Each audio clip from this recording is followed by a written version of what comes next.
Hello everyone, welcome to Edu Plus. നമ്മൾ ഇന്ന് discuss ചെയ്യാൻ പോകുന്ന topic guidance and counselling in education എന്നുള്ള ടോപ്പിക്കാണ്. ഈ ഗൈഡൻസും കൗൺസിലിംഗും ഒക്കെ ഒരുവിധം ഇപ്പോൾ ഭയങ്കര ഫെമിലിയർ ആയിട്ടുള്ള ടേംസ് ആണ് അല്ലേ. അപ്പോൾ അതിൽ ആരും ഈ ഗൈഡൻസ് എന്താ കൗൺസിലിംഗ് എന്താണെന്ന് കേൾക്കാത്തവരായിട്ടുണ്ടാവില്ല. പ്രത്യേകിച്ച് നമ്മളിപ്പോൾ മെൻ്റൽ ഹെൽത്തിനെയൊക്കെ വളരെയധികം പ്രോമിനൻ്റ് ആയിട്ട് പറയും, നന്നായിട്ട് അഡ്രസ്സ് ചെയ്യുന്നൊക്കെ ഒരു കാലഘട്ടത്തിലാണ്. ഒരു 5-6 വർഷങ്ങൾക്ക് മുന്നേ ഉള്ള ഒരു സാഹചര്യമല്ല ഇപ്പോൾ ഉള്ളത്. എല്ലാവരും മെൻ്റൽ ഹെൽത്തിനൊക്കെ വളരെ ഇമ്പോർട്ടൻസ് കൊടുക്കുന്ന ഒരു കാലഘട്ടത്തിലാണ്.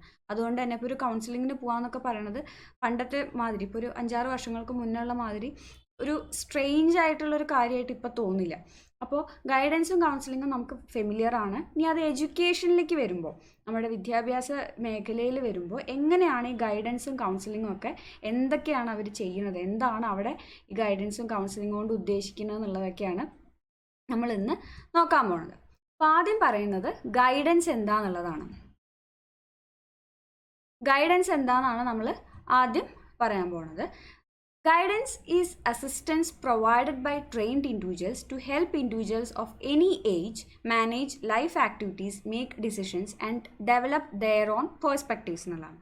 ഈ ഗൈഡൻസ് എന്ന് പറയുന്നത് നമ്മളൊരു ട്രെയിൻഡ് ആയിട്ടുള്ള ഇൻഡിവിജ്വൽസ്, എന്തെങ്കിലും ഈ ഗൈഡൻസിൽ തന്നെ പരിശീലനം കിട്ടിയിട്ടുള്ള ആൾക്കാർ മറ്റുള്ളവർക്ക്, ലെസ് ട്രെയിൻഡ് ആയിട്ടുള്ള ആൾക്കാർക്ക് അവർക്ക് കുറച്ച് ഉപദേശങ്ങൾ കൊടുക്കുക, അവർക്കൊരു ഡിസിഷൻ ഉണ്ടാക്കാനോ അല്ലെങ്കിൽ ലൈഫ് ആക്ടിവിറ്റീസിൽ ജീവിതത്തിൽ എന്തെങ്കിലുമൊക്കെ ഒരു തീരുമാനങ്ങൾ എടുക്കാൻ അവരുടെ തന്നെ ഒരു കാഴ്ചപ്പാടൊക്കെ ഉണ്ടാക്കാൻ വേണ്ടിയിട്ട് ഒരു ഗൈഡൻസ്, ഒരു ഡിറക്ഷൻ കൊടുക്കുകയൊക്കെ ചെയ്യുന്നതാണ് ഈ ഗൈഡൻസ് എന്ന് പറയുന്നത്. അപ്പോൾ ഒരു ട്രെയിൻഡ് ആയിട്ടുള്ള ആൾക്കാരായിരിക്കും. ഇപ്പോൾ ഈ ഗൈഡൻസ് തന്നെ നമ്മൾ ട്രെയിൻഡ് എന്ന് പറയുന്നത് കുറച്ചും കൂടി എക്സ്പീരിയൻസ്ഡ് ആയിട്ടുള്ള ആൾക്കാരായിരിക്കും.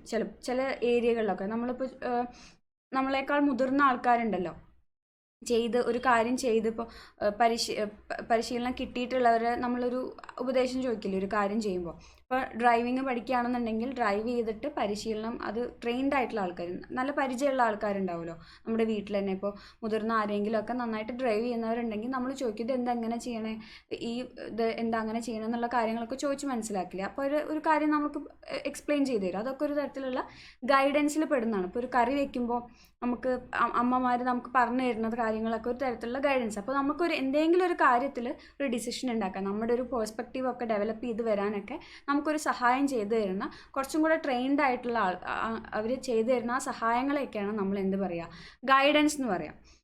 അടുത്തത് എന്താ പറയുന്നത്, it AIDS in making appropriate personal, educational and vocational choices, facilitating effective relationship and developing individual abilities through an organised and specialised service. അപ്പം നമ്മൾ വീട്ടിൽ നിന്ന് കിട്ടുന്നതായാലും ഒക്കെ ഒരു ഗൈഡൻസ് എന്നുള്ള രൂപത്തിൽ പറയാമെന്ന് പറഞ്ഞു. പക്ഷെ നമ്മൾ കുറച്ചും കൂടെ ഒരു പ്രൊഫഷണൽ ടേംസിൽ പറയുമ്പോൾ ഇതിൽ നല്ലൊരു സ്പെഷ്യലൈസ്ഡ് ആയിട്ടുള്ള ഒരു സർവീസ് കിട്ടുന്ന മാതിരിയാണ് ഗൈഡൻസ് പറയുന്നത്. നമ്മളൊരു ഗൈഡൻസിന് സർവീസിന് വേണ്ടിയിട്ട് അപ്രോച്ച് ചെയ്യാന്നൊക്കെ പറയില്ല. ഇപ്പോൾ നമ്മളൊരു പേഴ്സണൽ ഗൈഡൻസ് ക്ലാസ്സുകളൊക്കെ കേട്ടിട്ടുണ്ടാവും. പ്രത്യേകിച്ച് 10th-ൻ്റെയും 12th-ൻ്റെയും ഒക്കെ റിസൾട്ടൊക്കെ വന്ന് നിൽക്കുന്ന സാഹചര്യത്തിൽ നമ്മളൊരു എഡ്യൂക്കേഷണൽ ഗൈഡൻസ് ക്ലാസ്സുകളൊക്കെ പൊതുവേ ഓൺലൈൻ മീഡിയയിലായാലും അല്ലാതെ ആയാലും ഒക്കെ നമുക്ക് കിട്ടാൻ ഉള്ള സാഹചര്യം കൂടുതലുള്ളത്. അതിനെ പറ്റിയിട്ടൊക്കെ ഉള്ള കാര്യങ്ങൾ നമ്മൾ കുറച്ചും കൂടെ ഈ ഒരു സമയത്ത് കുറച്ചും കൂടെ നല്ലൊരു എക്സ്പോഷർ കിട്ടുന്ന ഒരു സാഹചര്യമാണ് ഇപ്പോൾ ഉള്ളത് അല്ലേ. അപ്പോൾ എന്ത് ചെയ്യും, കുട്ടികൾക്ക് അടുത്തൊരു കോഴ്സ് എന്തെടുക്കണം, അടുത്തൊരു സ്ട്രീം, 10 കഴിഞ്ഞവർക്കാണെങ്കിൽ +2 ഏത് സ്ട്രീം എടുക്കാം, അതിന് ശേഷം ഒരു കോഴ്സ് എടുക്കാൻ ഇന്ന സാഹചര്യം, അങ്ങനെയൊക്കെ ഒരു ഗൈഡൻസ് കൊടുക്കും ആൾക്കാർ. ഈ കരിയർ ഗൈഡൻസ് പോലെയൊക്കെ കൊടുക്കുന്ന മാതിരി അങ്ങനെയൊക്കെ ഒരു ഗൈഡൻസ് കൊടുക്കുക. അപ്പോൾ നമുക്കൊരു അപ്രോപ്രിയേറ്റ് ആയിട്ടുള്ള പേഴ്സണൽ ആവാം, അല്ലെങ്കിൽ എഡ്യൂക്കേഷണൽ ആവാം, അല്ലെങ്കിൽ വൊക്കേഷണൽ ആവാം, നമുക്കൊരു ചോയ്സ് ഉണ്ടാക്കാനൊക്കെ വേണ്ടിയിട്ട് എന്ത് ചെയ്യാണ്, ഇവർ സഹായിക്കുകയാണ് ചെയ്യുന്നത്. കൂടുതൽ സ്പെഷ്യലൈസ്ഡ് ആയിട്ടുള്ള ഈ ഏരിയയിൽ സ്പെഷ്യലൈസ്ഡ് ആയിട്ടുള്ള ട്രെയിൻഡ് ആയിട്ടുള്ള ആൾക്കാർ നമുക്കൊരു സഹായം ചെയ്തു തരാണ് ഈ ഗൈഡൻസ് എന്നുള്ള പ്രോസസ്സ് കൂടെ ചെയ്യണത്. അടുത്തത് പറയണത് ഇമ്പോർട്ടൻസ് ആണ്. ഗൈഡൻസിൻ്റെ ഇമ്പോർട്ടൻസ് എന്തൊക്കെയാണെന്നാണ് പറയണത്. It facilitates better self adjustment. നമുക്കൊരു സെൽഫ് അഡ്ജസ്റ്റ്മെൻറ്റ് ബെറ്റർ ആക്കി എടുക്കാൻ വേണ്ടിയിട്ട് സഹായിക്കും. ഇപ്പോൾ ഒരു ഗൈഡൻസ് ഒക്കെ കിട്ടുകയാണെന്നുണ്ടെങ്കിൽ, നമ്മളിപ്പോൾ ഒരു കാര്യം ചെയ്യുന്നതിന് മുന്നേ നമുക്കൊരു ഗൈഡൻസ് കിട്ടുകയാണെന്നുണ്ടെങ്കിൽ നമ്മൾ ഒന്നുകൂടെ അഡ്ജസ്റ്റഡ് ആയിരിക്കും. ഇങ്ങനെയൊക്കെയാണ് സംഗതി നടക്കാൻ പോകുന്നത്, ഇങ്ങനെയൊക്കെ ചെയ്താൽ ഇങ്ങനെയൊക്കെ എന്നൊക്കെയുള്ള ഒരു അവെയർനെസ് ഒക്കെ കിട്ടുകയല്ലേ. അപ്പോൾ നമുക്കൊരു ഗൈഡൻസ് ഒക്കെ കിട്ടുമ്പോൾ എന്ത് ചെയ്യണം, നമ്മളൊരു സെൽഫ് അഡ്ജസ്റ്റഡ് ആയിട്ട് മാറും. അതേമാതിരി തന്നെ മറ്റുള്ളവരുമായിട്ട് ബെറ്റർ അഡ്ജസ്റ്റ്മെൻറ്റ് വിത്ത് അതേഴ്സ്, മറ്റുള്ളവരുമായിട്ട് ഒരു അഡ്ജസ്റ്റ്മെൻറ്റ് ഉണ്ടാക്കാനൊക്കെ നമുക്ക് കുറച്ചും കൂടെയൊക്കെ ഒരു കഴിവ് ഡെവലപ്പ് ചെയ്യാനൊക്കെ സാധിക്കും. It reduces wastage and stagnation. ഇപ്പോൾ എഡ്യൂക്കേഷൻ പോലെയൊക്കെയുള്ള ഒരു ഏരിയയിൽ ഇങ്ങനത്തെ ഒരു ഗൈഡൻസ് ഒക്കെ കിട്ടുമ്പോൾ നമുക്ക് നമ്മുടെ ഒരു ആപ്റ്റിറ്റ്യൂഡ് എന്താണെന്നൊക്കെ ഒന്ന് മനസ്സിലാക്കാൻ, നമ്മൾ ഇങ്ങനെ ഈ ഗൈഡൻസ് ക്ലാസ്സുകളൊക്കെ അറ്റൻഡ് ചെയ്യുമ്പോൾ നമുക്ക് മനസ്സിലാവും കുറേയും കൂടെയൊക്കെ നമ്മുടെ ഒരു ഏരിയ എന്താണ്. അതേമാതിരി അവർ തരുന്ന ടെസ്റ്റുകളൊക്കെ ആപ്റ്റിറ്റ്യൂഡ് ടെസ്റ്റുകളൊക്കെ ചെയ്യുകയാണെന്നുണ്ടെങ്കിൽ നമ്മുടെ ഒരു ഏരിയ എന്താണെന്നൊക്കെ മനസ്സിലാവും. അപ്പോൾ നമുക്ക് എന്ത് ചെയ്യാൻ പറ്റും, നമ്മുടെ ഒരു ഫീൽഡിലേക്ക് പോകാനായിട്ട് സാധിക്കും. കുറച്ചും കൂടെ നമുക്ക് എന്താണ് കഴിവ് എന്നുള്ള ആ ഏരിയയിലേക്ക് പോകാനായിട്ട് നമുക്ക് സാധിക്കും. അപ്പോൾ അതിനനുസരിച്ച് നമ്മുടെ വേസ്റ്റേജും സ്റ്റാഗ്നേഷനും ഒക്കെ കുറയ്ക്കാം. ഇത് എഡ്യൂക്കേഷൻ ഫീൽഡിലുള്ള എക്സാമ്പിളാണ്. അപ്പോൾ നമ്മുടെ പേഴ്സണൽ കാര്യങ്ങളായാലും അല്ലെങ്കിൽ വൊക്കേഷണൽ ആയിട്ടുള്ള പ്രൊഫഷണൽ ആയിട്ട് നമ്മളൊരു ജോബ് റിലേറ്റഡ് ആയിട്ടുള്ള കാര്യങ്ങളൊക്കെ ആയാലും ഇങ്ങനെ തന്നെയാണ്. നമ്മൾക്ക് പറ്റുന്ന ഏരിയകളിലൂടെ പോകുമ്പോൾ എന്ത് ചെയ്യാൻ പറ്റും, നമ്മുടെ ഒരു വേസ്റ്റേജും സ്റ്റാഗ്നേഷനും അവിടെ നമ്മൾ സ്റ്റക്ക് ആവില്ല. നമ്മളുടെ ഒരു ഏരിയ ആകുമ്പോൾ നമ്മൾ സ്റ്റക്ക് ആവില്ല. നമ്മളൊരു ഫ്രീ ആയിട്ട് ഫ്ലോ ചെയ്തുകൊണ്ടിരിക്കില്ല, ഒന്ന് ഒഴുകി പൊക്കോളും. അവിടെ നമുക്ക് അറിയാത്തൊരു ഏരിയ ആകുമ്പോൾ അറിയാത്തൊരു സംഗതിയൊക്കെ ചെയ്യുമ്പോഴാണ് നമ്മൾ പലപ്പോഴും സ്റ്റക്കായി പോവുക. അപ്പോൾ നമുക്കൊരു പ്രോപ്പർ ഗൈഡൻസ് ഒക്കെ കിട്ടുകയാണെന്നുണ്ടെങ്കിൽ ഈ വേസ്റ്റേജും സ്റ്റാഗ്നേഷനും ഒക്കെ ഒഴിവാക്കാൻ പറ്റും. അതേമാതിരി ഗുഡ് സ്റ്റഡി ഹാബിറ്റ്സ് ഡെവലപ്പ് ചെയ്തെടുക്കാൻ പറ്റും. അങ്ങനെ ഒരു ഗൈഡൻസ് ഒക്കെ കിട്ടുമ്പോൾ നല്ലൊരു സ്റ്റഡി ഹാബിറ്റ് ഡെവലപ്പ് ചെയ്തെടുക്കാൻ പറ്റും. അതേമാതിരി ഇൻ്റർപേഴ്സണൽ റിലേഷൻഷിപ്പൊക്കെ ഫെസിലിറ്റേറ്റ് ചെയ്യാനായിട്ട്, മറ്റുള്ളവരുമായിട്ടുള്ള റിലേഷൻഷിപ്പൊക്കെ ഫെസിലിറ്റേറ്റ് ചെയ്യാനായിട്ട് സാധിക്കും. അതേമാതിരി നമുക്ക് ഗോൾ സെറ്റ് ചെയ്യാനൊക്കെ സാധിക്കും. ഒരു ഗൈഡൻസ് കൂടെയൊക്കെ പോവുകയാണെന്നുണ്ടെങ്കിൽ കൃത്യമായിട്ടൊരു ഗോളൊക്കെ സെറ്റ് ചെയ്ത് നമ്മൾ കണ്ടിട്ടുണ്ടാവും കരിയർ ഗൈഡൻസിൻ്റെ ഒക്കെ ക്ലാസ്സുകൾ. നിങ്ങൾ ആ ലക്ഷ്യം മുന്നിൽ കണ്ടുകൊണ്ട്, ഇപ്പോൾ സിവിൽ സർവീസ് എന്നൊരു ലക്ഷ്യമാണ്, IAS കിട്ടണം എന്നുള്ളൊരു ലക്ഷ്യമാണെന്നൊക്കെ ഉണ്ടെങ്കിൽ അവർ 8ാം ക്ലാസ് തൊട്ടിട്ട് അതിന് വേണ്ടി പ്രിപ്പയർ ചെയ്ത് അത് അവർ ഗോൾ സെറ്റ് ചെയ്തു, ചെറുതിലേ ഗോൾ സെറ്റ് ചെയ്തു. അതിനനുസരിച്ചിട്ടാണ് അവർ ഇതാക്കുക. അവർ ചിലപ്പോൾ ഇപ്പോൾ നമ്മുടെയൊക്കെ ഒരു നാട്ടിൽ വരുന്ന ഒരു ട്രെൻഡ് എന്താ, ഫുൾ A+ ഒക്കെ 10ൽ കിട്ടിക്കഴിഞ്ഞാൽ എന്തായാലും സയൻസ് സ്ട്രീമിന് പോകാന്നുള്ളതാണ് ഒരു ട്രെൻഡ്. പക്ഷേ ഒരു സിവിൽ സർവീസ് ആസ്പിരൻ്റ് ആയിട്ടുള്ള ഒരു കുട്ടിയാണെന്നുണ്ടെങ്കിൽ മിക്കവാറും ആ കുട്ടി ഹ്യൂമാനിറ്റീസ് എടുത്തു പോകും. കാരണം എന്താ വെച്ചാൽ സിവിൽ സർവീസിൻ്റെ അടുത്ത ടെസ്റ്റുകളൊക്കെ എഴുതാൻ കുറച്ചും കൂടെ ഹെൽപ്ഫുൾ ആവാം. സയൻസ് ഹെൽപ്ഫുൾ അല്ല എന്നല്ല, കുറച്ചും കൂടെയൊക്കെ നന്നാവുക, ടോപ്പിക്കുകളൊക്കെ കവർ ചെയ്ത് പോകാൻ നല്ലത് ഹ്യൂമാനിറ്റീസ് പോലെ സബ്ജക്റ്റ് ആയിരിക്കുന്നില്ല. അപ്പോൾ അവരങ്ങനെ എടുത്തു പോകും. അപ്പോൾ നമ്മൾ എന്ത് ചെയ്യാൻ പറ്റും, നമുക്കൊരു ഗോൾ സെറ്റ് ചെയ്ത് അതിനനുസരിച്ചിട്ട് പോകാം. അപ്പോൾ അങ്ങനെ പോകുമ്പോൾ നമ്മുടെ സ്റ്റഡി ഹാബിറ്റുകളെയൊക്കെ, ഇപ്പോൾ നേരത്തെ പറഞ്ഞൊരു പോയിൻ്റാണ്, നമ്മുടെ സ്റ്റഡി ഹാബിറ്റുകളെ എന്ത് ചെയ്യും, അത് ഡെവലപ്പ് ചെയ്യുന്നു. അപ്പോൾ നമ്മൾക്കൊരു ഗോളുണ്ട്, അതിലേക്കാണ് നമ്മൾ പോകേണ്ടത്. അപ്പം എന്ത് ചെയ്യാൻ പറ്റും, നമുക്ക് നമ്മുടെ പഠനം അതിനനുസരിച്ചിട്ട് സ്മൂത്തായിട്ട് പോകും. ഈ പറഞ്ഞ മാതിരി വേസ്റ്റേജും സ്റ്റാഗ്നേഷനും ഒന്നും വരുന്നില്ല, പകുതിക്ക് വെച്ച് നിർത്തി പോകുന്നില്ല. ചില കുട്ടികൾ കണ്ടിട്ടുണ്ടാവും +2 സയൻസ് എടുക്കും, അത് കഴിഞ്ഞിട്ട് BCom BBA അങ്ങനത്തെ കോഴ്സുകൾ, കൊമേഴ്സ് റിലേറ്റഡ് ആയിട്ടുള്ള കോഴ്സ്, CAക്കൊക്കെ പോകാൻ. അപ്പോൾ അവർക്ക് എന്ത് ചെയ്യും, അവർക്ക് അവർ സ്റ്റക്കായി പോവാണ്. ഞാൻ പഠിച്ചത് വേറൊരു ബേസ് ഇല്ല, അങ്ങനെയൊക്കെ ചിലവർ അങ്ങനെ പോയിട്ട് പകുതിക്ക് നിർത്തി പോകേണ്ട ഒരു അവസ്ഥ വരിക, അങ്ങനെയുള്ള സാഹചര്യങ്ങളൊക്കെ ഉണ്ട്. അപ്പോൾ നമ്മൾ പ്രോപ്പറായിട്ടൊരു ഗൈഡൻസ് കിട്ടി നമ്മുടെ ഏരിയ എന്താണെന്ന് മനസ്സിലാക്കി അതിനനുസരിച്ച് പഠിക്കുകയൊക്കെ ആകുമ്പോൾ അതിനനുസരിച്ച് നമ്മൾ മുന്നോട്ട് പോകുമ്പോൾ എന്ത് ചെയ്യാൻ പറ്റും, നമുക്ക് ഈ പറഞ്ഞ പോയിന്റ്സ് ഒക്കെ ഈ എക്സാമ്പിൾ ഉൾപ്പെടും. നമുക്കൊരു സെൽഫ് അഡ്ജസ്റ്റ്മെൻറ്റ് ഉണ്ടാവും. അപ്പോൾ നമ്മൾ പുറത്ത് പോയി പഠിക്കുകയാണെന്നുണ്ടെങ്കിലും പുറത്തൊരു സാഹചര്യത്തിലാണെന്നുണ്ടെങ്കിൽ കൂടിയും ഹോസ്റ്റലിൽ നിൽക്കുക, അങ്ങനെ ആദ്യമായിട്ട് ഹോസ്റ്റലിൽ നിൽക്കുക, അങ്ങനെയൊക്കെ ആയിരിക്കും. അപ്പോൾ നമുക്കൊരു സെൽഫ് അഡ്ജസ്റ്റ്മെൻറ്റ് ഉണ്ടാവും. അതേമാതിരി തന്നെ അവിടെ എന്ത് പ്രശ്നം ഉണ്ടായിക്കഴിഞ്ഞാലും മറ്റുള്ളവരായിട്ട് നമ്മുടെ ഗോൾ എന്നതാണ് നമുക്ക് ക്ലിയർ ആയിട്ട് അറിയാം. അപ്പോൾ മറ്റുള്ളവരായിട്ട് അഡ്ജസ്റ്റ് ചെയ്യാൻ നമ്മൾ പഠിക്കും. ഒരു ഇൻ്റർപേഴ്സണൽ റിലേഷൻഷിപ്പുകളൊക്കെ നന്നായിട്ട് എടുക്കാൻ പറ്റും. നമ്മൾ എവിടെയും ഉഴപ്പിപ്പോവില്ല, വേസ്റ്റേജും സ്റ്റാഗ്നേഷനും വരുന്നില്ല, നല്ല സ്റ്റഡി ഹാബിറ്റുകൾ ഡെവലപ്പ് ചെയ്തെടുക്കാൻ പറ്റും. അങ്ങനെയുള്ള കാര്യങ്ങളൊക്കെ നമുക്ക് ചെയ്യാൻ പറ്റും. അതൊക്കെ ഒരു ഗൈഡൻസിൻ്റെ ഭാഗമായിട്ട് ഇങ്ങനെ വാല് പിടിച്ച് വരുന്ന കാര്യങ്ങളാണ്. അടുത്ത് പറയാൻ എന്താണ്, it makes better choices of courses, it makes better choices of careers.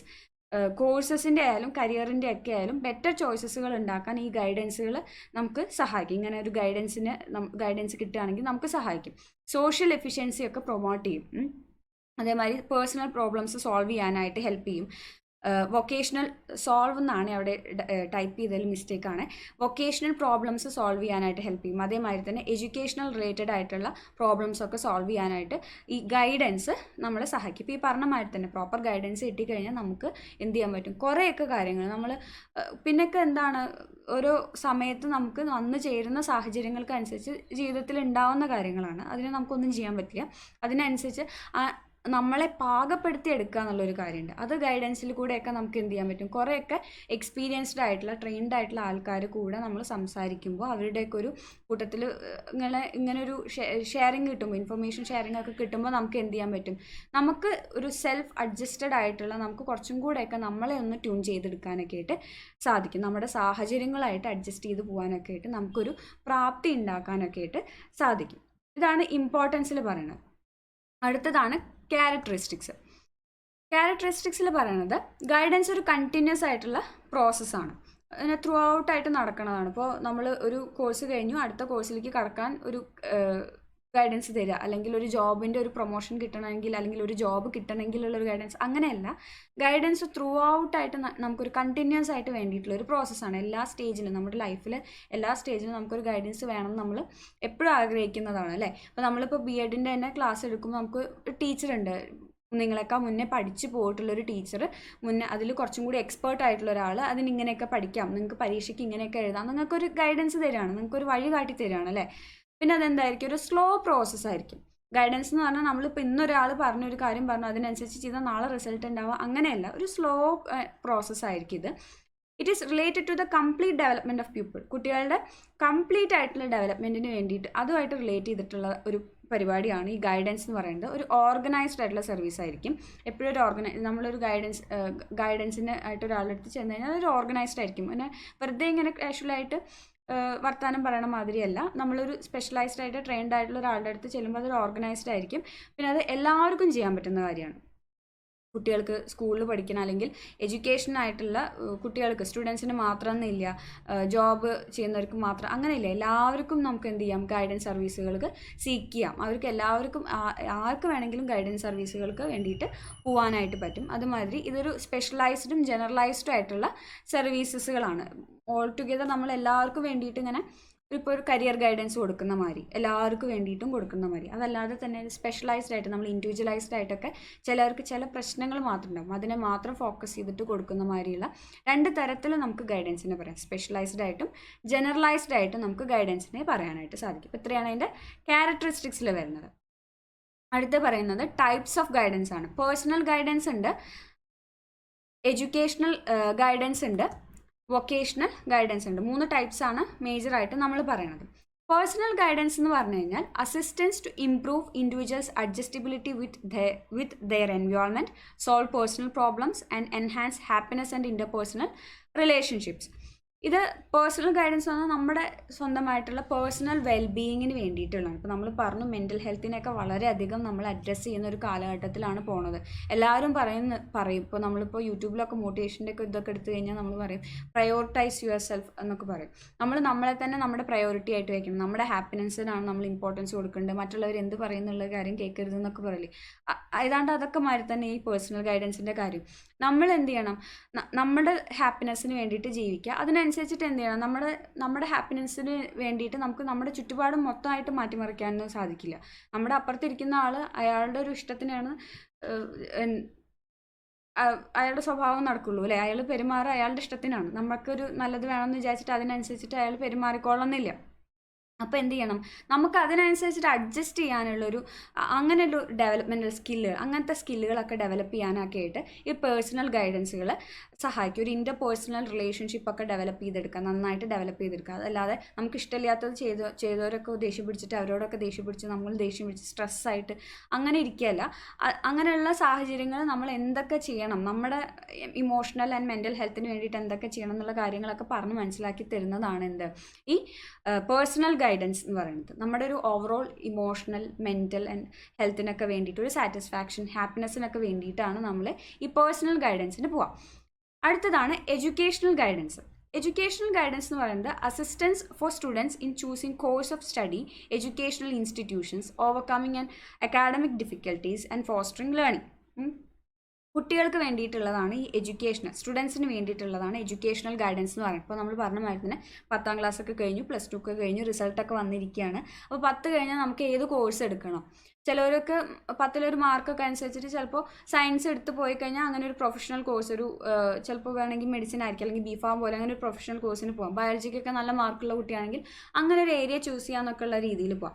ചിലപ്പോൾ സയൻസ് ഇതൊന്നും പറ്റുണ്ടാവില്ല, ചിലപ്പോൾ ഇംഗ്ലീഷ് പോലെ അങ്ങനെ ലിറ്ററേച്ചർ, മലയാളത്തിലൊക്കെ അങ്ങനത്തെ ലിറ്ററേച്ചർ റിലേറ്റഡ് ആയിട്ടുള്ള സബ്ജക്റ്റിലാണ് ഒരു കുട്ടിക്ക് സ്കില്ലെങ്കിൽ ആ ഏരിയയിലേക്ക് പോവാം. അങ്ങനെ ആ കുട്ടിക്ക് ഏതൊക്കെയാണ് പറ്റിയ ഏരിയ എന്ന് പറഞ്ഞ് മനസ്സിലാക്കി കൊടുക്കുക. അതിന് പറ്റിയ ഇൻസ്റ്റിറ്റ്യൂഷൻസ്, ആ കുട്ടിയുടെ ഒരു നേച്ചറിനനുസരിച്ചിട്ട് പറ്റിയ എടുക്കാൻ ഉദ്ദേശിക്കുന്ന കോഴ്സിനനുസരിച്ച് ഒരു ഇൻസ്റ്റിറ്റ്യൂഷൻ ഏതൊക്കെയാണ്, എവിടെയൊക്കെ ഉണ്ട്, അങ്ങനെയുള്ള കാര്യങ്ങളൊക്കെ ഉണ്ടല്ലോ, അതൊക്കെ പറഞ്ഞ് മനസ്സിലാക്കി അതിനൊക്കെ ഒരു ഗൈഡൻസ് കൊടുക്കുന്നതാണ് എഡ്യൂക്കേഷണൽ ഗൈഡൻസ് എന്ന് പറയുന്നത്. ഒരു അക്കാഡമിക് പെർഫോമൻസ് ഇംപ്രൂവ് ചെയ്യാൻ വേണ്ടിയിട്ട് കൊടുക്കുന്നതാണ് ഈ എഡ്യൂക്കേഷണൽ ഗൈഡൻസ് എന്ന് പറയുന്നത്. അടുത്തതാണ് vocational guidance. Assistance in choosing a job and solving vocational problems, familiarizing individuals with career options and maximizing their abilities.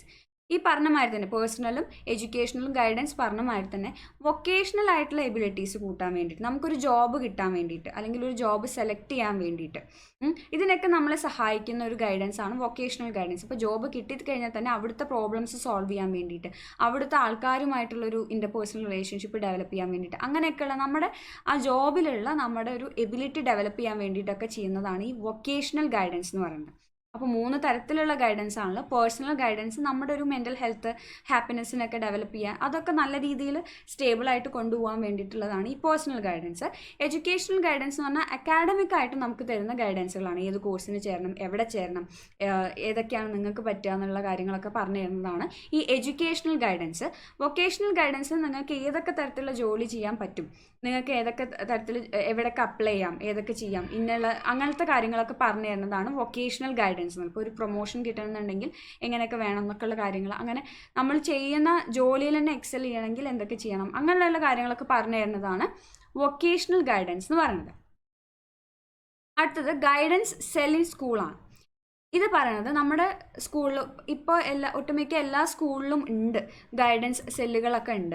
അപ്പോൾ എല്ലാ സ്കൂളിലും എന്താണ് ഗൈഡൻസ് സെല്ലുകൾ വേണം എന്നാണ് പറയുന്നത്. കുട്ടികളുടെ ഡെവലപ്മെൻറ്റിന് വേണ്ടിയിട്ട് ഗൈഡൻസ് സെല്ലുകൾ എന്തായാലും വേണം.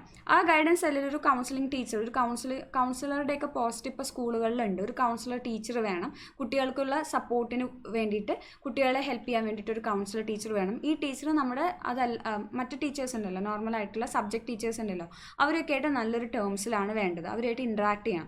ഈ സബ്ജക്ട് ടീച്ചേഴ്സാണ് കൂടുതൽ ടൈമും കുട്ടികളായിട്ട് സ്പെൻഡ് ചെയ്യുക. അപ്പോൾ അവർക്ക് എന്തെങ്കിലും ഇഷ്യൂസ് ഉണ്ടോ, എന്തെങ്കിലും പ്രശ്നം ഉണ്ടോ എന്നൊക്കെ അറിയാം ഈ സബ്ജക്ട് ടീച്ചേഴ്സിനാണ്. അപ്പോൾ അവർ വെച്ചിട്ട് എന്ത് ചെയ്യണം, നല്ലൊരു റിലേഷൻഷിപ്പിലായിരിക്കണം ഈ കൗൺസിലിംഗ് ടീച്ചർ എന്ന് പറയുന്നത്. അവരെന്ത് ചെയ്യണം, അവരുമായിട്ട് ഇൻഫർമേഷൻസ്, കുട്ടികളൊക്കെ ആയിട്ട് ഇൻഫർമേഷൻ ഷെയർ ചെയ്യണം. ഇതിനൊക്കെ വേണ്ടിയിട്ട് ഒരു സെപ്പറേറ്റ് റൂം ഉണ്ടായിരിക്കണം. ഇപ്പോൾ കുട്ടികൾക്ക് പേഴ്സണലായിട്ട്, ഇപ്പോൾ പലപ്പോഴും നമ്മൾ ന്യൂസിലൊക്കെ കാണാം ഈ ഫിസിക്കൽ അസോൾട്ടൊക്കെ, റേപ്പ് പോലുള്ള കാര്യങ്ങളൊക്കെ ഇങ്ങനത്തെ ഒരു കൗൺസിലിംഗ് സെക്ഷനിലൂടെ ആയിരിക്കും പല കുട്ടികളും പുറത്ത് പറയുക. അപ്പോൾ ഒരു സെപ്പറേറ്റ് ആയിട്ടുള്ള റൂമിൽ പല കാര്യങ്ങളും ടീച്ചേഴ്സിന് ചിലപ്പോൾ മനസ്സിലാവുമായിരിക്കും. കുറേ സമയം ഒപ്പം സ്പെൻഡ് ചെയ്യണതല്ലേ ടീച്ചേഴ്സിന്. കുട്ടികളുടെ അത് കാണുമ്പോൾ, ഒരു പെരുമാറ്റമൊക്കെ കാണുമ്പോൾ ചിലപ്പോൾ എന്തെങ്കിലും ഇൻഡിഫറൻസ് ആയിട്ട് തോന്നുമ്പോൾ കൗൺസിലിങ്ങിന് കൊണ്ടുവന്നതോ അല്ലെങ്കിൽ ഒരു ഡെയിലി റുട്ടീൻ പോലെ പോകുന്നതൊക്കെ ആയിരിക്കാം. അപ്പോൾ ചോദിക്കുമ്പോഴൊക്കെ ആയിരിക്കും കുട്ടികൾ ഇങ്ങനത്തെ അവർക്ക് പറ്റുന്ന ഇങ്ങനത്തെ ഒരു അവസ്ഥകളെയൊക്കെ പറ്റി ഓപ്പൺ അപ്പ് ആവുന്നത്.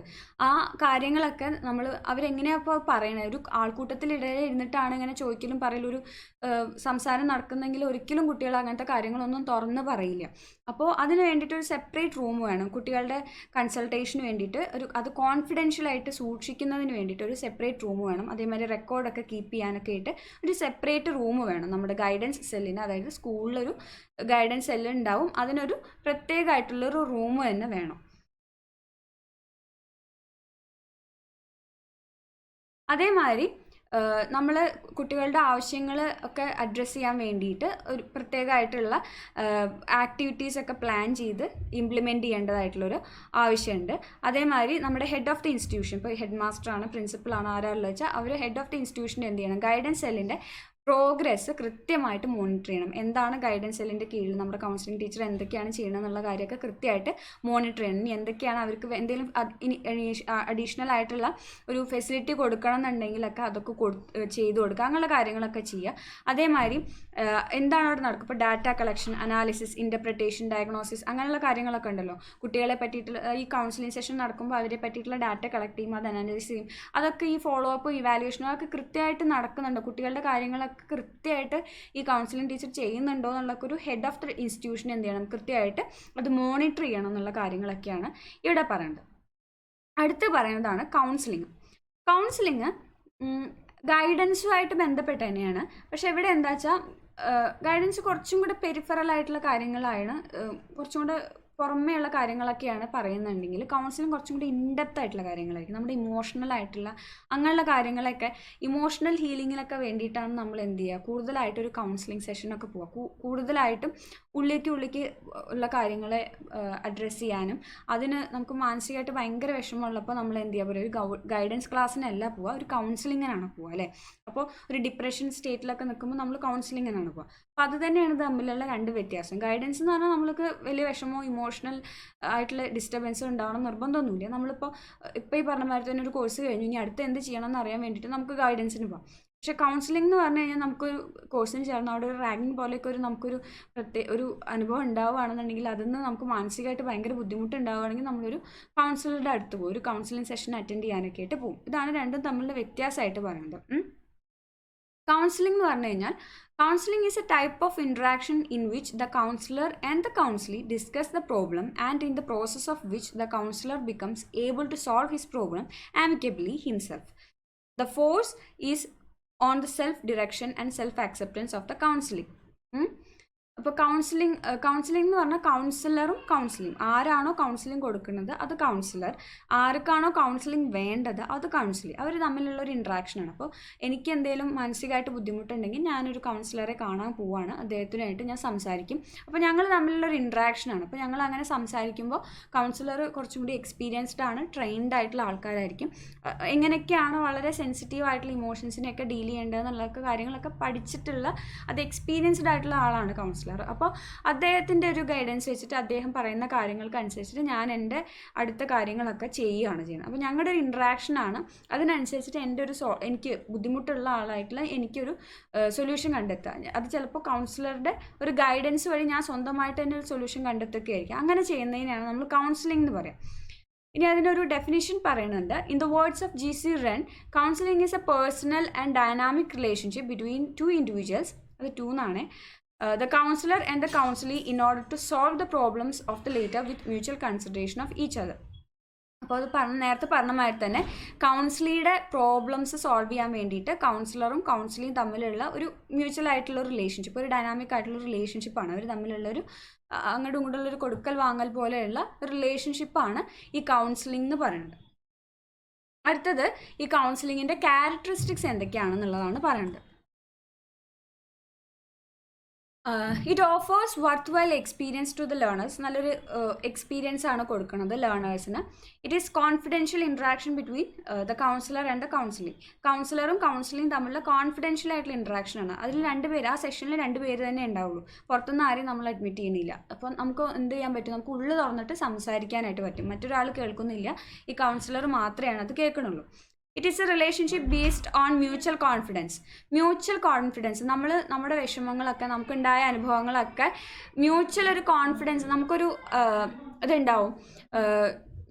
നമ്മുടെ കാര്യങ്ങളൊന്നും പുറത്ത് പറയില്ല, ഇതെന്തും പറയാമെന്നൊക്കെ ഒരു കോൺഫിഡൻസ്, ആ കോൺഫിഡൻസ് എത്തിക്കഴിഞ്ഞാലാണ് നമ്മൾ ഫുള്ളായിട്ട് നമ്മുടെ കാര്യങ്ങൾ തുറന്നു പറയുക ഒരാളുടെ അടുത്ത് അല്ലേ.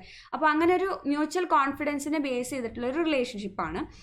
It is structured around the needs of the counsellee. കൗൺസിലിയുടെ നീഡ്സിനെ ബേസ് ചെയ്തിട്ടാണ് ഇത് ഈ മൊത്തം കൗൺസിലിംഗ് എന്നുള്ള പ്രോസസ്സ് തന്നെ സ്ട്രക്ചർ ചെയ്തിട്ടുള്ളത്. It assists the counsellee to solve his problem.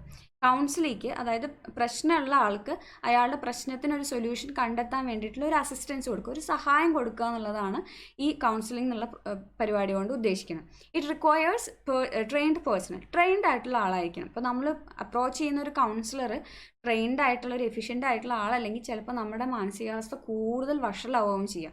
നമ്മളൊരു ഇത്തിരി വിഷമമായിട്ട് പോയിട്ട് ഒരു കുന്നോളം വിഷമമായിട്ട് ചിലപ്പോൾ തിരിച്ചു വരേണ്ട ഒരു അവസ്ഥ വരും. അപ്പോൾ നമ്മൾ എന്ത് ചെയ്യണം, ട്രെയിൻഡ് ആയിട്ടുള്ള നമ്മുടെ ഒരു കൗൺസിലറെ സെലക്ട് ചെയ്യുമ്പോൾ നമ്മൾ വളരെ കോൺഷ്യസ് ആയിരിക്കണം. ട്രെയിൻഡ് ആയിട്ടുള്ള ഒരാളെയാണ് നമ്മൾ സെലക്ട് ചെയ്യേണ്ടത്. ട്രെയിൻഡ് മാത്രമല്ല, അയാളൊരു എഫിഷ്യൻ്റും ആയിട്ടുള്ള ഒരാളും കൂടി ആയിരിക്കണം. പിന്നെ ഇറ്റ് ഫെസിലിറ്റേറ്റ്സ് ബെറ്റർ അഡ്ജസ്റ്റ്മെൻറ്റ്. നമ്മളെപ്പോഴും എല്ലാം ഒരു അഡ്ജസ്റ്റ്മെൻ്റ് ആണ് അല്ലേ. നമ്മൾക്ക് ഒരു വിഷമം വരിക എന്ന് പറയുമ്പോൾ നമ്മൾ ആ സാഹചര്യമായിട്ട് നമുക്ക് അഡ്ജസ്റ്റ് ചെയ്ത് പൊരുത്തപ്പെട്ട് പോകാൻ പറ്റാത്തൊരവസ്ഥയാണ്. അപ്പോൾ എന്ത് ചെയ്യുക, എല്ലാതും സഹിച്ച് പൊരുത്തപ്പെടണം എന്നല്ല, നമ്മളതിനെ ഒരു ബെറ്റർ അഡ്ജസ്റ്റ്മെൻറ്റ് ഉണ്ടാക്കി തരാം. നമുക്ക് ചില അവസ്ഥകൾ ജീവിതത്തിലുണ്ടാവും, അത് ഇന്നതൊക്കെയാണ്, ഇങ്ങനെയൊക്കെയാണെന്ന് മനസ്സിലാക്കിയിട്ട് മൂവ് ഓൺ ചെയ്യുക, അടുത്തൊരു ലെവലിലേക്ക് നമ്മൾ കടക്കുക. ഒരു ബെറ്റർ അഡ്ജസ്റ്റ്മെൻറ്റ് ജീവിതത്തിൽ ഉണ്ടാക്കാൻ വേണ്ടിയിട്ടൊക്കെ ഈ കൗൺസിലിംഗ് നമ്മളെ സഹായിക്കും. It is dedicated to self realisation of the clients. നമ്മുടെ ഒരു സെൽഫ് റിയലൈസേഷൻ, ക്ലയൻ്റ് ആയിട്ടുള്ള കൗൺസിലിയുടെ ഒരു സെൽഫ് റിയലൈസേഷന് വേണ്ടിയിട്ട് നടത്തുന്ന ഒരു പ്രോസസ്സാണ് ഈ കൗൺസിലിംഗ് എന്ന് പറയുന്നത്. അടുത്തത് പറയുന്നതാണ് ടൈപ്സ് ഓഫ് കൗൺസിലിംഗ് ആണ് അടുത്തത്. 3 എണ്ണം ഉണ്ട്. നമ്മൾ ഗൈഡൻസ് പറഞ്ഞ മാതിരി തന്നെ 3 എണ്ണമാണുള്ളത്. ഡയറക്റ്റീവ് കൗൺസിലിംഗ് ഉണ്ട്, നോൺ ഡയറക്റ്റീവ് കൗൺസിലിംഗ് ഉണ്ട്, എക്ലറ്റിക് കൗൺസിലിംഗ് ഉണ്ട്. ഡയറക്റ്റീവ് കൗൺസിലിംഗ് എന്ന് പറഞ്ഞാൽ കൗൺസിലർക്കാണ് അവിടെ എംഫസൈസ് ഒക്കെ. കൗൺസിലറാണ് കൂടുതൽ ടൈമും സംസാരിക്കുക. കൗൺസിലർ ഇങ്ങനെ ചോദിച്ചുകൊണ്ടിരിക്കും, കൗൺസിലിയുടെ അടുത്ത് എന്താ പ്രശ്നം, ഏതാ പ്രശ്നം, അങ്ങനെ അദ്ദേഹം തന്നെ പറയും. കൗൺസിലറിനെ ഇങ്ങനെ പറഞ്ഞുകൊണ്ടിരിക്കുന്ന ഒരു സ്റ്റേറ്റ്, അങ്ങനത്തെ ലെവൽ ഓഫ് കൗൺസിലിംഗ് ആണ് ഡയറക്റ്റീവ് കൗൺസിലിംഗ്. നിങ്ങൾ ഇങ്ങനെയൊക്കെ ചെയ്യൂ, അങ്ങനെ ചെയ്ത് നോക്കൂ, ഇങ്ങനെ ചെയ്ത് നോക്കൂ, അങ്ങനെ എല്ലാതും കൗൺസിലർ തന്നെ ചെയ്യുന്ന ഒരു പരിപാടിയാണ് ഡയറക്റ്റീവ് കൗൺസിലിംഗ് എന്ന് പറയുന്നത്. ഈ നോൺ ഡയറക്റ്റീവ് ആണെന്നുണ്ടെങ്കിൽ അവിടെ എംഫസൈസ് വരുന്നത് കൗൺസിലിംഗാണ്. കൗൺസിലർ ഈ കൗൺസിലിങ്ങിനെ ഒരു കംഫർട്ടബിൾ സോണിലാക്കും. നിങ്ങൾക്ക് എന്തും പറയാമെന്നുള്ളൊരു സിറ്റുവേഷനിൽ കൊണ്ടുവന്നു കഴിഞ്ഞാൽ കൗൺസിലർ തന്നെ പറയും, എനിക്ക് ഇന്നതൊക്കെയാണ് ഇതായത്, ചിലപ്പോൾ ഇന്ന കാരണം കൊണ്ടാവും. അങ്ങനെ കൗൺസിലറാണ് ഈ കൗൺസിലിയെ കൊണ്ട് ഇങ്ങനെയൊക്കെ പറയിപ്പിക്കാനുള്ളൊരു സാഹചര്യം ഉണ്ടാക്കി കൊടുക്കണം. പക്ഷേ കൗൺസിലർ തന്നെയാണ് സ്വന്തമായിട്ടുള്ള ബുദ്ധിമുട്ടുകൾ പറയുക, ബുദ്ധിമുട്ടുകൾക്കുള്ള സൊല്യൂഷനൊക്കെ അവിടെ കൗൺസിലിയാണ് പ്രൊമിനൻ്റ് ആയിട്ട് നിൽക്കുന്നത്. ഒരു ആക്റ്റീവ് റോള് കൗൺസിലിംഗാണ് വരുന്നത്. ഇനി എക്ലക്റ്റിക് കൗൺസിലിംഗ് എന്ന് പറഞ്ഞാൽ ഈ ഡയറക്റ്റീവും നോൺ ഡയറക്റ്റീവ് കൗൺസിലിങ്ങിൻ്റെ മിഡ് ആണ് എക്ലക്റ്റിക് കൗൺസിലിംഗ് എന്ന് പറയുന്നത്.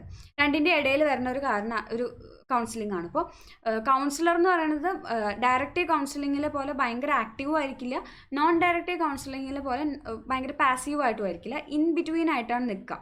രണ്ടുപേരും കൂടി ഒരു മ്യൂച്വൽ ആയിട്ടുള്ള ഒരു അണ്ടർസ്റ്റാൻഡിങ്ങിൽ കൗൺസിലറും കൗൺസിലിംഗ് തമ്മിൽ മ്യൂച്വൽ ആയിട്ടുള്ളൊരു റിലേഷൻഷിപ്പ് പോലെയാണ് ഈ എക്ലക്റ്റിക് കൗൺസിലിംഗ് നടക്കുക. ഇതാണ് 3 counselling: directive, non directive and eclectic counselling. അപ്പോൾ ഇത്രയാണ് നമുക്ക് ഗൈഡൻസ് ആൻഡ് കൗൺസിലിംഗിൽ നമ്മുടെ സിലബസ് പ്രകാരം പറയാനുള്ളൂ. ഇത് വളരെ ഇമ്പോർട്ടൻ്റ് ആയിട്ടുള്ള ടോപ്പിക്കാണ്. കാരണം നമ്മളിപ്പോൾ ഇമോഷണൽ ആയിട്ടുള്ള കുറേ കാര്യങ്ങളെ പറ്റി അഡ്രസ്സ് ചെയ്യുന്ന കാലമാണ്. മുമ്പേ ഉണ്ടായിരുന്നു, നമുക്ക് ഇങ്ങനത്തെ മെൻ്റൽ ഹെൽത്ത് ഇഷ്യൂസൊക്കെ ഉണ്ടായിരുന്നു. അതൊന്നും ഒരു പ്രശ്നമല്ല വെച്ചിട്ട് നമ്മൾ മുന്നോട്ട് പോകുമായിരുന്നു ചെയ്തിരുന്നത്. പക്ഷേ ഇപ്പോൾ കൂടുതലായിട്ട് അത് അഡ്രസ്സ് ചെയ്യുന്നുണ്ട്. നമ്മളുടെ മുന്നിലെത്തുന്ന കുട്ടികളെ കാണുമ്പോൾ എന്ത് ചെയ്യണം, നമുക്ക് എന്തെങ്കിലും ഒരു ഹോംവർക്ക് ചെയ്യാതെ വരിക, അല്ലെങ്കിൽ എന്തെങ്കിലും വികൃതി കാണിക്കുകയൊക്കെ ആണെങ്കിൽ ആ കുട്ടിയുടെ ഒരു മാനസികാവസ്ഥേനൊക്കെ പറ്റിയിട്ട് നമ്മൾ കൂടുതലായിട്ട് മനസ്സിലാക്കേണ്ട ഒരു സാഹചര്യം ഉണ്ട് അല്ലേ. അപ്പോൾ നമുക്കും ഇത്തരം കാര്യങ്ങൾ, ഒരു ടീച്ചർ എന്ന് പറയുന്നത് ഒരു ഗൈഡൻസ് പ്രൊവൈഡ് ചെയ്യുന്ന ഒരാളുടെ, ഒരു കൗൺസിലിംഗ് പ്രൊവൈഡ് ചെയ്യുന്ന ഒരാളുടെ ഒക്കെ ഒരു റോളിൽ, ടീച്ചർ എന്ന് പറഞ്ഞാൽ ഒരു പല രീതിയിലുള്ള റോള് പ്ലേ ചെയ്യേണ്ട ഒരാളാണ്. അപ്പോൾ ഈ ഒരു റോളുകളൊക്കെയും ടീച്ചർ പ്ലേ ചെയ്യണം. അപ്പോൾ അതിനെ പറ്റിയിട്ടൊക്കെ നമുക്ക് എന്ത് വേണം, നല്ലൊരു അറിവ് വേണം. അതിനാണ് നമ്മുടെ സിലബസിൽ ഈ ടോപ്പിക്കും കൂടെ ഇൻക്ലൂഡ് ചെയ്ത് വെച്ചിട്ടുള്ളത്. അപ്പോൾ നമുക്ക് ഇത് പറഞ്ഞതൊക്കെ മനസ്സിലായെന്ന് വിചാരിക്കുന്നു. ഇനി എന്തെങ്കിലും ഡൗട്ട് ഉണ്ടെങ്കിൽ നിങ്ങൾ കമൻറ്റ് ചെയ്ത് ചോദിക്കാം. താങ്ക്